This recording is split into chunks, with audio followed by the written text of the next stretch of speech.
Hey everyone, and welcome to the Mill Valley Contenders season conversation for one of my absolute favorite movies of the year. That movie is Palm Springs. So excited to moderate today's Q&A with our filmmakers. So without further ado, let's welcome producer Becky Sloviter. Hello, Becky. Hi, Scott. Thank you so much for having us. Editor Matt Friedman. Hi, Matt. Hello. We have Cristin Milioti. Hello, Cristin. Hi. And Andy Samberg. Say hello, Andy. Hi. So excited to be here. So first of all, this movie is absolutely one of the very, very best films of the year. To start with you, Cristin, how proud are you of this film and the way it has resonated all year long? I'm sort of blown away by the life that this film has had. I mean, it's really wild that like almost a year ago, in 2 weeks, we were all at Sundance. We were all there in this like house together, being like, "Oh, I hope it gets bought." And a year later, we're still on all these Zooms talking about it. We're still like, so many people have seen it. So many people have really like loved it and enjoyed it, and that's like the most you can ask, really. How about for you, Andy? I mean, I was in the room at the library at the Sundance Film Festival when it had its world premiere, and talk about a reaction that went through the roof. Now, as an actor and as producer, what did you think? Like, what was your reaction to that? I remember actually Matt and I talking about it, that we knew there were certain laugh points that we were like holding our breath for, but that as the movie went on, there's like, sections where it gets a little more grounded and a little more serious, and then there's joke points that come back, and little things were getting big laughs. And Matt leaned over to me and he was like, "They're paying attention. They're laughing at all the little stuff. The story's working." And I remember in that moment being like, "Nice, we did it." Like, I was like, this could be the end of the Palm Springs story. Like, we got into Sundance and it played great, and people thought that it was a story that worked, And so kind of everything since that moment has been cake. Like, it was a hard movie to make, truly an indie. And everyone really busted their ass to get it to a place that felt like maybe even a little bit more. And it's been kind of a dream. Becky, I want to ask you, this is your first film as a full-on producer. How and why this film for your first, but also going off of Andy's comment there, what made it a hard film to produce? It was an indie through and through, as Andy said. And, when your ambition for the film doesn't exactly match up with your budget, as I think really on an indie, but also really that's any movie, right? So it becomes resource allocation and what's really important and what would be nice, but we can't get. But so much of this, it really all goes back to this beautiful script that Andy Ciara wrote. We just wanted to do him proud and honor the script. And again, our ambitions were a bit bigger than our budget. So that was the biggest challenge, of course, in many ways. But this was also, I've just never been prouder to be associated with anything. So it was a challenging but incredibly rewarding experience at the end of the day. Matt, this is your first movie, at least I'm looking at the progression of your career, and this is your first film after The Farewell. So what was it like going from The Farewell to Palm Springs, and how exhilarating was it to do a movie like this? Well, at first look, you think those two are pretty different, but they're similar in that they both are funny and about death and really sort of like deep pain that these two were in, and those are the kinds of movies I love to cut the most. So this was a treat, and that's absolutely what attracted me to it in the script, because humor and pain, they go together. Laughter and pain go together naturally. So anytime we get to do a movie that has both is awesome.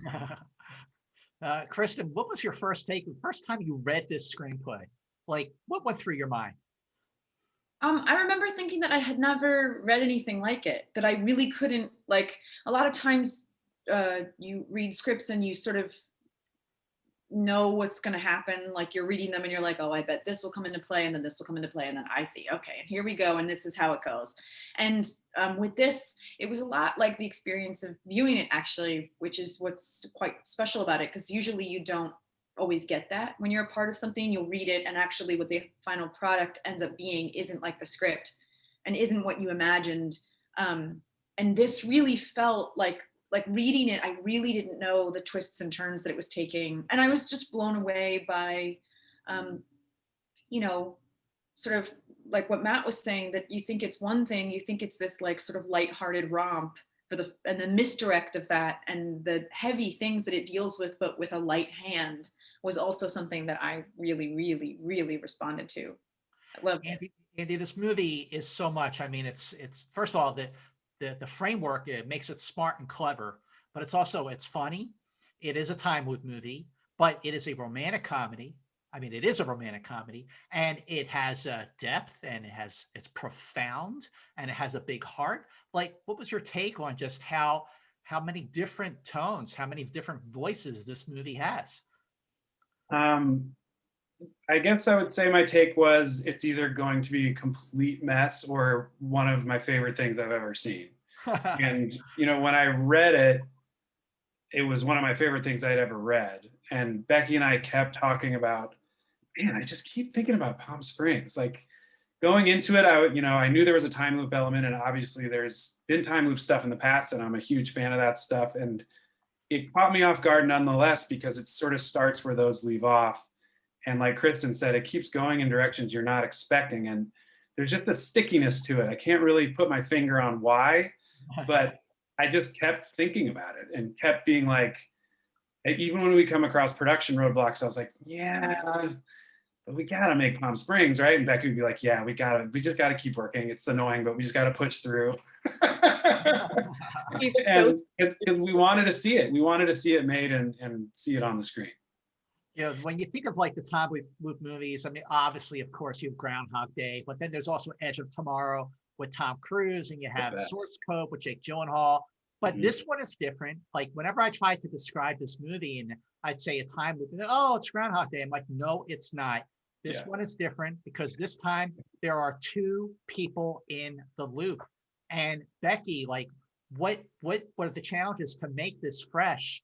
And what were the first conversations that you had with director Max Barbakow, and what made him the perfect director? So Max had gone to film school actually at AFI with Andy Ciara. And so Max and Andy came to us with Max, and we loved Andy and Max immediately and really vibed with them. I think, you know, to echo a bit of what Cristin and Andy were both saying, I think one of the things I'm most proud of about this movie is it manages to be serious without taking itself too seriously. I think that's a really hard needle to thread. It has a lot on its mind, but it's also really light on its feet. You know, Andy and I would joke a lot, if you're just looking for a cool 87 minutes, you got it. And if you want something that's really going to make you think and want to talk to whoever you saw the movie with afterward about it, that was, you know, one of our goals, and why I think it really stayed with us. It was just really special from the start. And I think as Andy and I were putting it together and working on the script with Max and Andy, again, it, as Andy said, just kept kind of sticking with us, and we just couldn't stop talking about it. Our excitement for it really bubbled up. So Matt, what your conversations with Max, how was your collaboration with Max unique and different from other filmmakers you've worked with?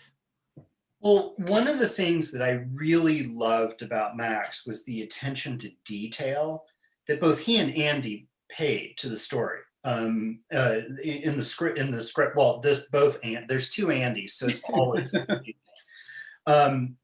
like, for instance, when we first meet Roy, he grabs this little appetizer and bites into it, and it's like, tuna? And the guy goes, yeah, and he's like, and then when we meet him later, he's cooking tuna in his kitchen, so he's a tuna aficionado. And it's like, there is attention to detail that Max paid everywhere through the entire film.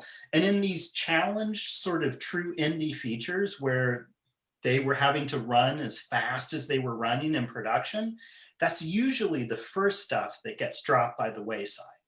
I've worked on so many of them that were great at the script stage, and then they just hit the production roadblocks and couldn't capture what was so unique in the script.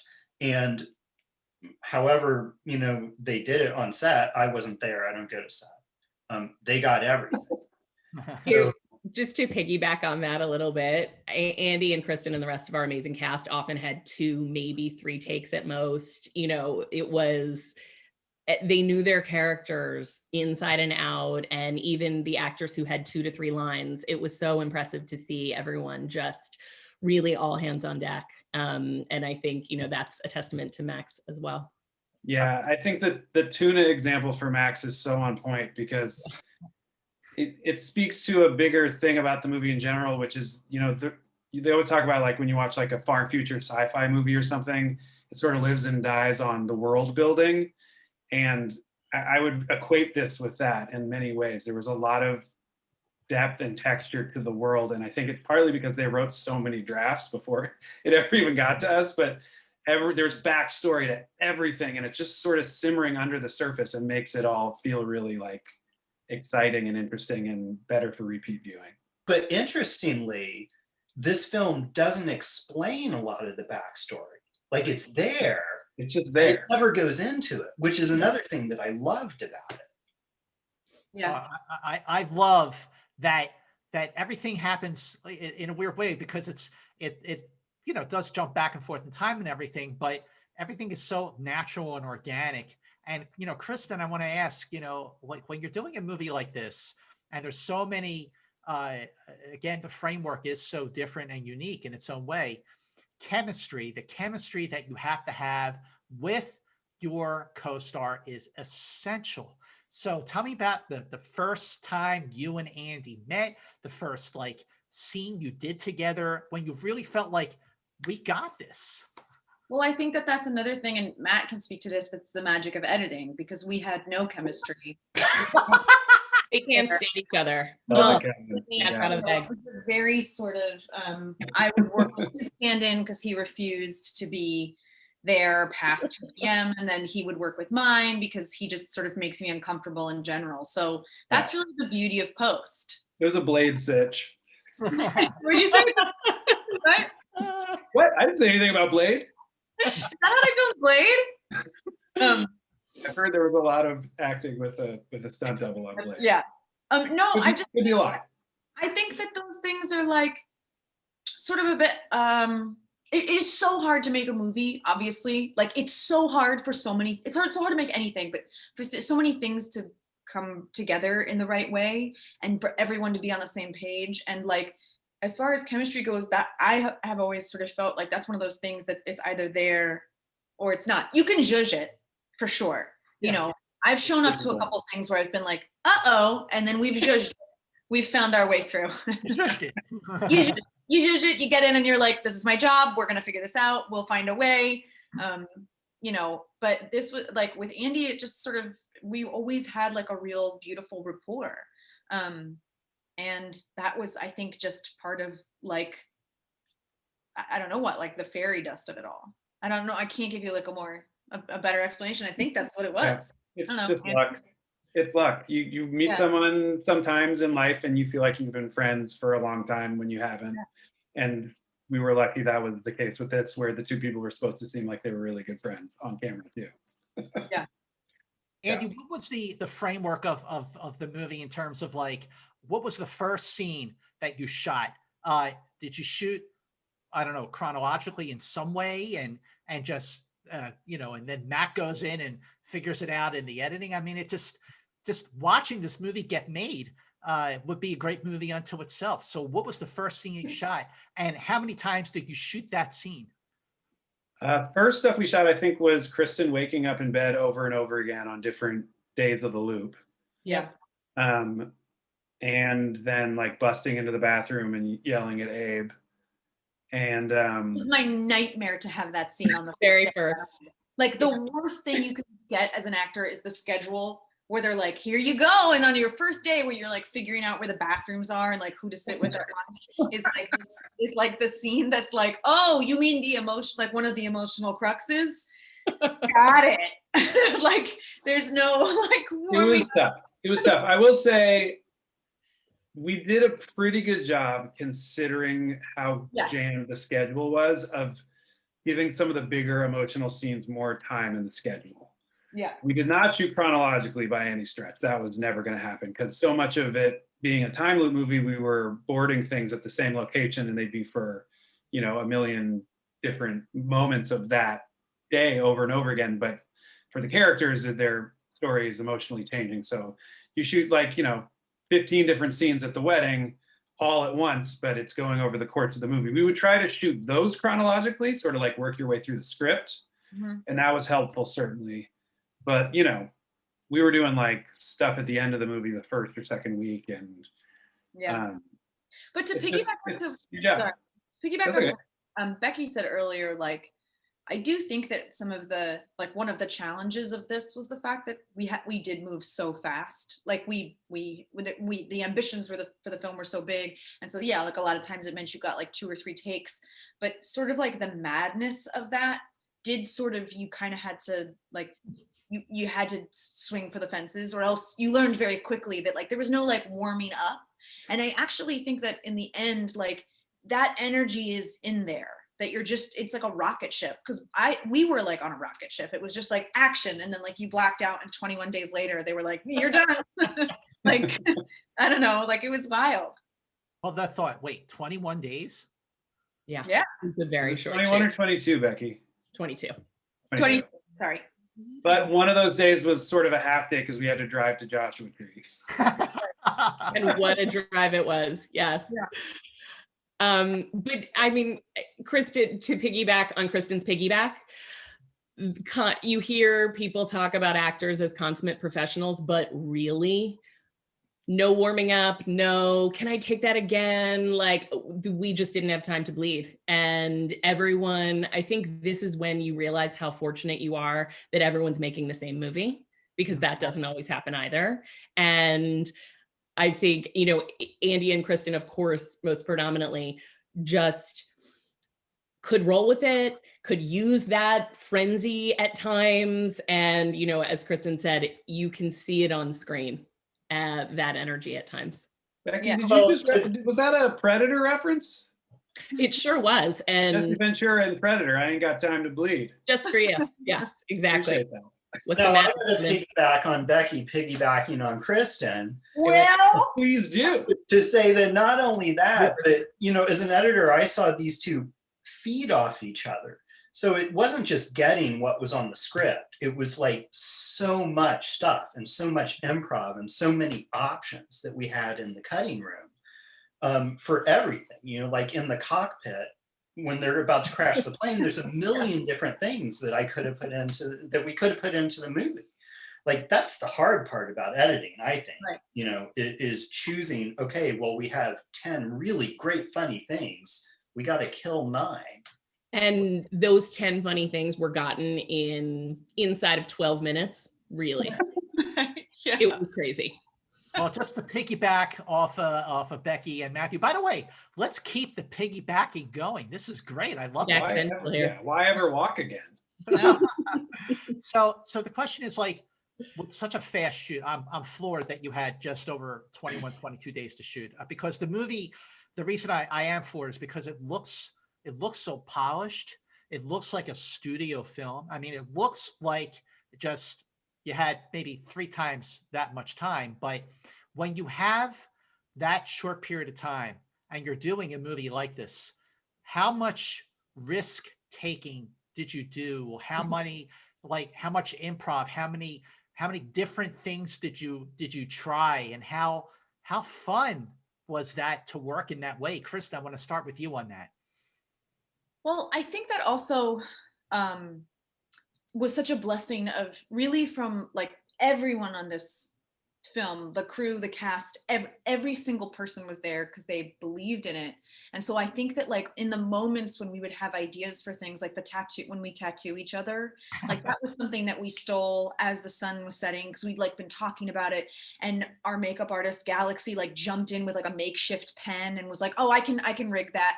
And everyone was always so game, even at the pace that we were going, which was brutal, but like everyone was always willing to jump in if it was like for the sake of a joke or for the sake of a beat in there. And that is also what makes it so special. I don't know, that was like what came to mind. And that's very rare because I think, you know, none of us were there for the money, obviously. We're all there because we really loved it, and I think that shows up there as well. Andy, what's it like for you to work at that pace? You find it like exhilarating and like empowering to just like, you know, let's just go. You feel like the energy elevates your performance?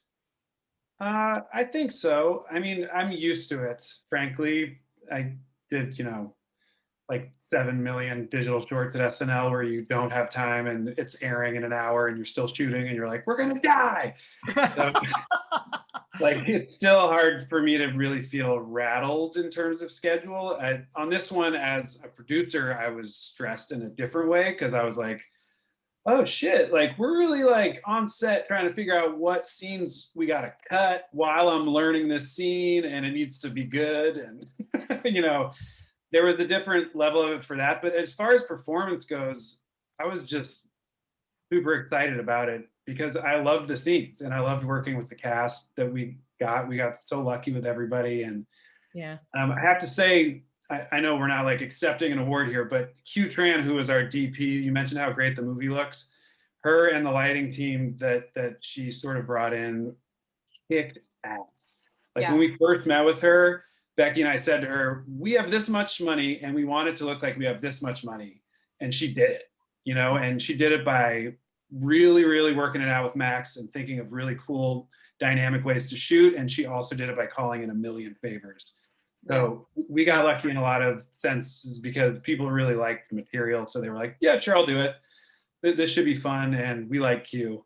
Yeah, yeah, exactly. She was so tireless, and we could tell that from our meeting, and we'd been a fan of hers. But you know, when you're grinding it out, when you're on day 17 and it's night shoots, you know, with Andy and I keep joking about his next wedding movie we make will be set during the day. Thank you very much. We didn't clock that ahead of time, but yes. And Cristin and I would drive home at 5 a.m. It was brutal, and Q was tireless. So her talent is sort of equal to her work ethic. She's so great.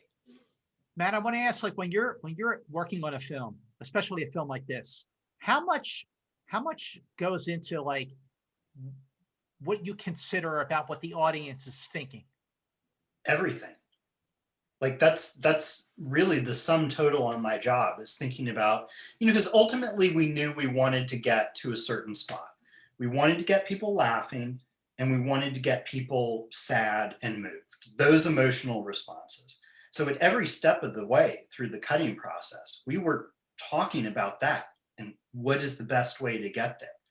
And, you know, my understanding, like we mentioned earlier, where the backstory is not always put on the screen, it's a lot of discussions between, you know, me and Max and Andy in his role as producer about what that backstory is, because I wasn't there through the script development and I needed, you know, to know that. So like when Sarah asked Nyles what he did in the prior life, and he answers, you know, I don't know.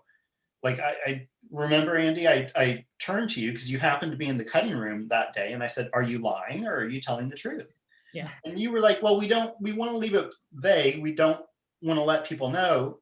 But, and then he answered, because, you know, we need to know that in order to get the performances to the point where they feel genuine, so that people will actually feel the things that the characters are going through.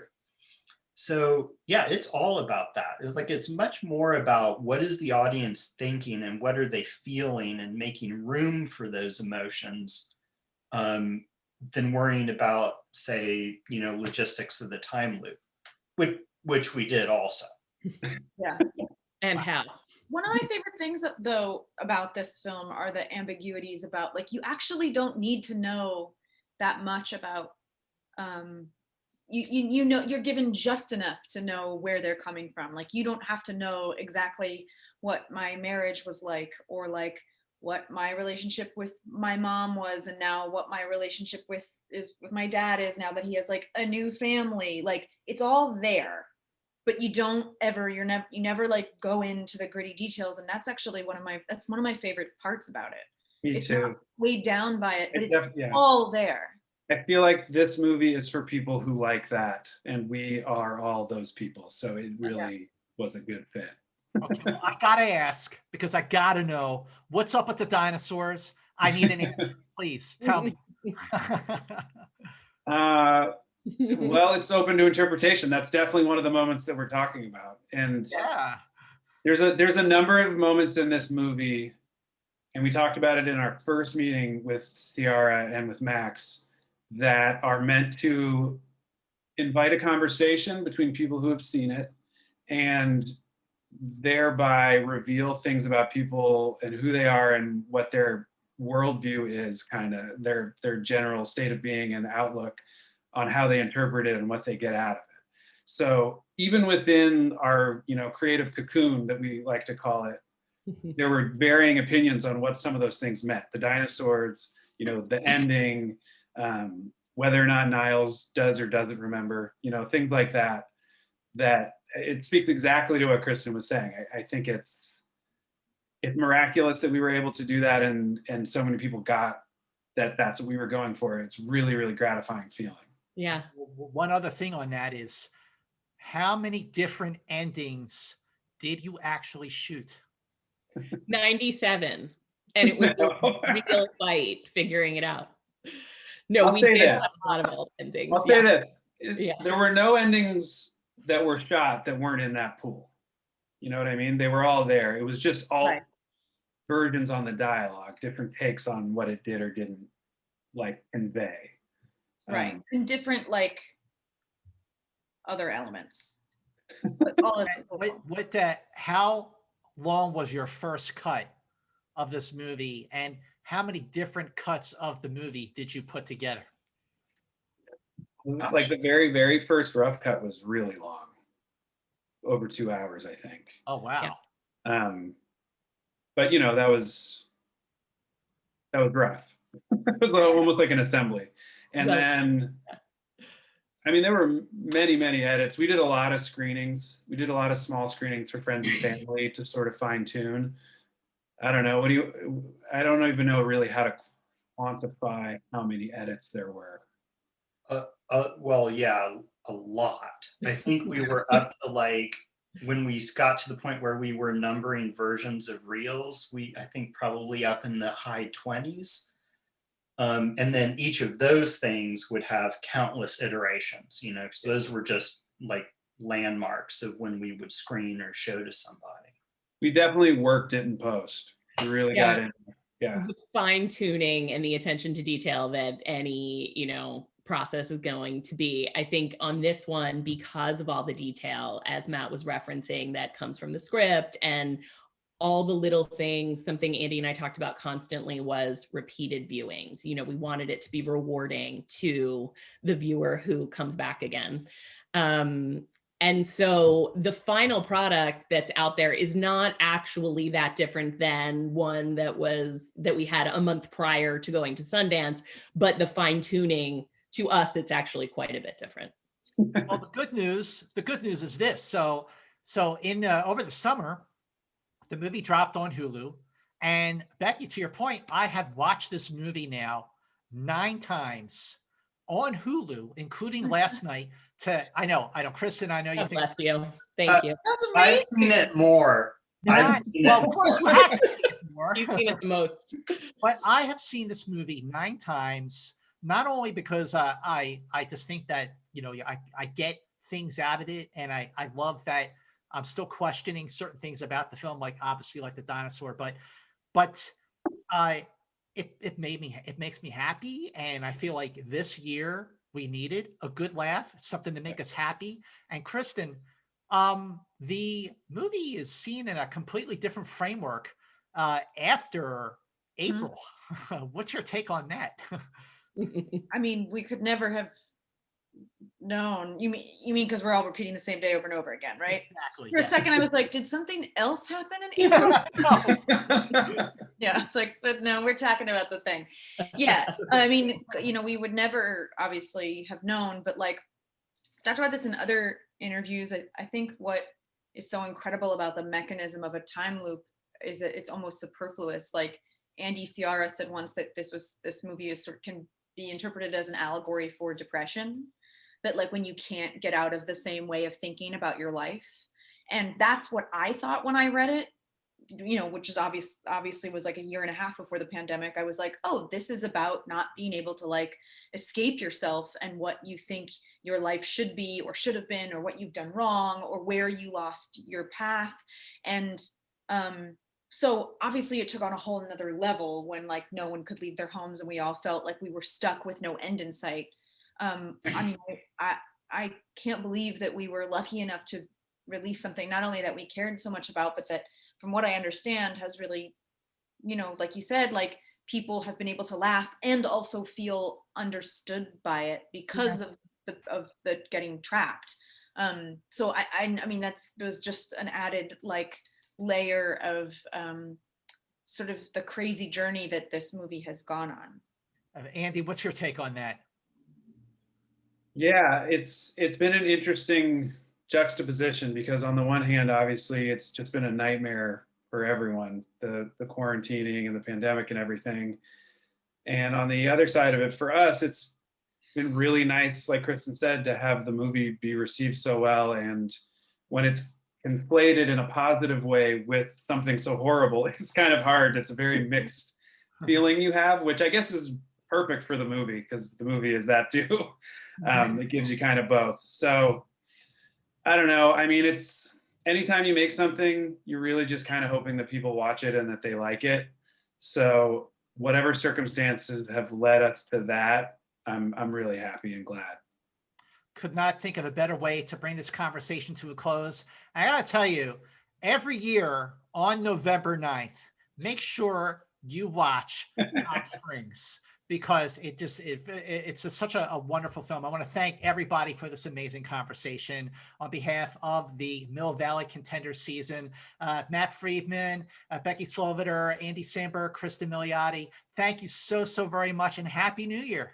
Thank you. Happy New Year to you. Thank you, Scott. Yeah. Shout out Bay Area.